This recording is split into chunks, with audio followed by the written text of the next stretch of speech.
नमस्कार दोस्तों, कैसे हैं आप सभी लोग। आप सभी लोगों का एक बार फिर से स्वागत है हमारे इस चैनल पर।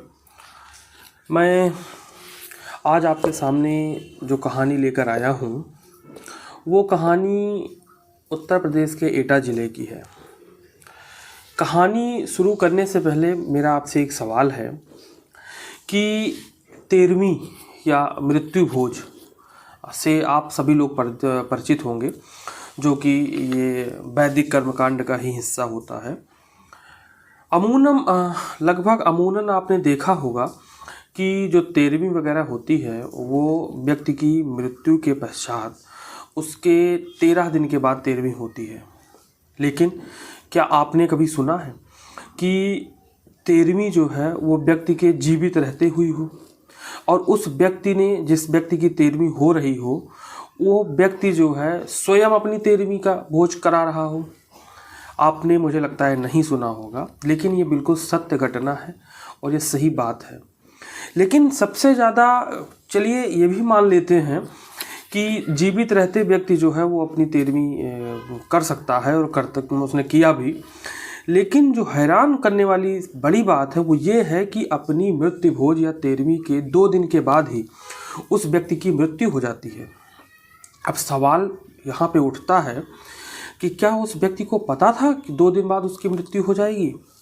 और जबकि ये बिल्कुल सामान्य मृत्यु थी, ऐसा नहीं था कि उसकी हत्या हुई, मर्डर हुआ या कोई दुर्घटना हुई, एक्सीडेंट वगैरह हुआ, ऐसा कुछ भी नहीं था। उसकी सामान्य मृत्यु थी। बिल्कुल आप सही सुन रहे हैं। और ये मामला जो है उत्तर प्रदेश के एटा ज़िले का है। और एटा ज़िले में भी एक सकीट कस्बा है। सकीट कस्बा के मोहल्ला मुंशी नगर में एक 60 साल के व्यक्ति रहते थे जिनका नाम था हाकिम सिंह। तो हाकिम सिंह जी जो है वहीं रहते हुए थे एटा ज़िले में। और उन्होंने सोमवार को, मतलब अभी जो ये गुजर गया सोमवार, अगर मैं आपको तारीख बताऊं तो ये तारीख है 15 जनवरी।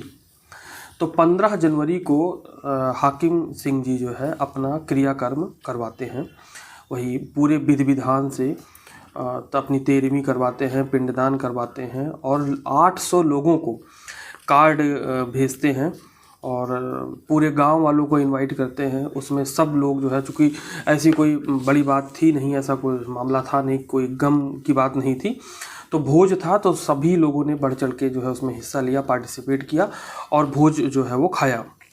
मृत्यु भोज या 13वीं जो आप कह लीजिए। हालांकि गांव वाले तब हैरान रह जाते हैं कि जब मृत्यु भोज करने के बाद, उसी के 2 दिन बाद, मतलब सोमवार को मृत्यु भोज हुआ, मंगलवार की रात जो है ये हाकिम सिंह जी रात में सोए बढ़िया अच्छा सा खा पी के।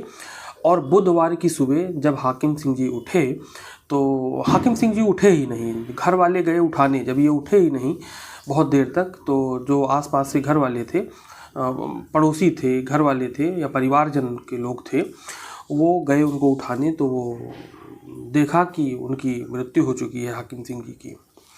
हाकिम सिंह जी की अगर बात करें तो इनके जीवन की बात करें तो हाकिम सिंह जी जो है वो बिल्कुल अकेले थे और इनके परिवार में बहुत परिवार के लोग तो थे, लेकिन मतलब ये था कि वो परिवार से इनका संबंध अच्छा नहीं था।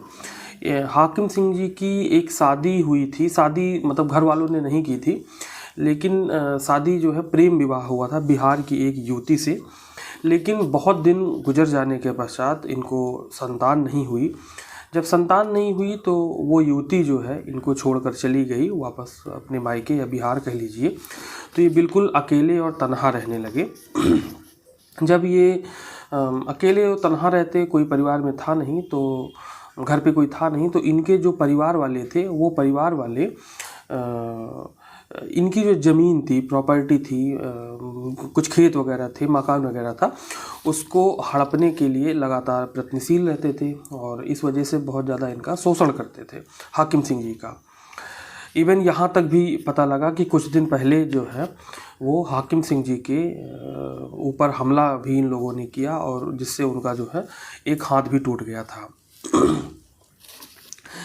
ये हाकिम सिंह जी अकेले थे, तो ये पूरी जो है साधु की तरह अपना जीवन उस गांव में रहकर बिताते थे।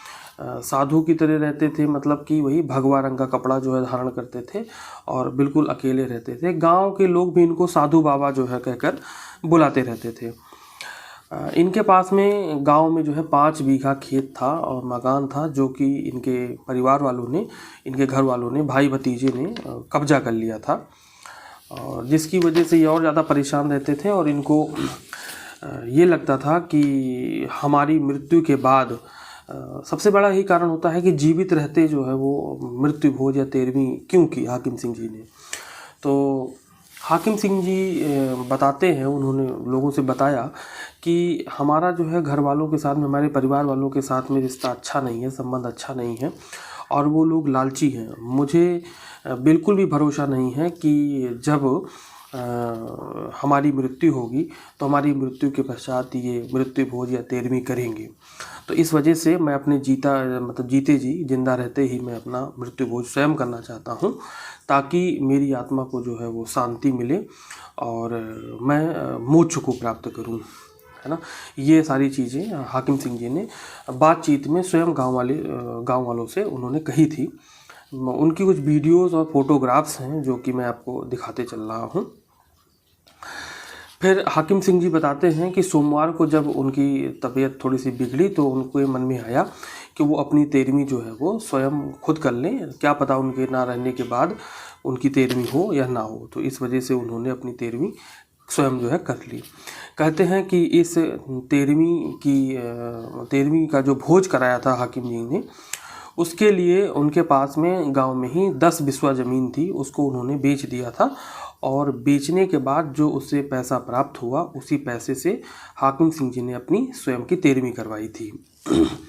तो अब आप लोगों को ये डिसाइड करना है कि अब यही सवाल आता है, क्या हाकिम सिंह जी को पता था कि उनकी मृत्यु जो है वो 2 दिन में हो जाएगी, इस वजह से वो अपनी 13वीं स्वयं कर लें? तो ये ईश्वर जाने या हाकिम सिंह जी जाने, लेकिन चर्चाएं हो रही हैं, एटा में बहुत ज़ोर शोर से ये बात फैल रही है। आपकी क्या राय है? आपको क्या लगता है कि क्या ये सारी चीज़ें सही हैं? लोगों को पता लग सकता है कि उनकी मृत्यु 2 दिन बाद होगी। हालांकि एटा के लोगों का कहना है कि हाकिम सिंह जी को पूर्वानुमान था कि 2 दिन में उनकी मृत्यु हो जाएगी, तभी उन्होंने अपनी 13वीं जो है वो स्वयं की थी। हालांकि मैं अगर अपनी राय दूं तो मुझे इन चीज़ों में बहुत ज़्यादा मैं विश्वास नहीं रखता हूं, लेकिन फिर भी प्रकृति है, बहुत सारी चीज़ें, बहुत सारी घटनाएं होती रहती हैं, उनको नज़रअंदाज नहीं किया जा सकता, और ईश्वर के अस्तित्व को भी नकारा नहीं जा सकता। किसी के साथ में कभी भी और कुछ भी, किसी भी प्रकार की दैवीय घटना हो सकती है। तो आज की कहानी बस बहुत छोटी थी, लेकिन बहुत ज़्यादा चर्चा में थी, तो हमने आपके समक्ष रखी। उम्मीद है कि आपको पसंद आएगी। मैं जल्द ही आपसे फिर एक नई कहानी में मुलाकात करूंगा। तब तक के लिए नमस्कार, शुभ रात्रि।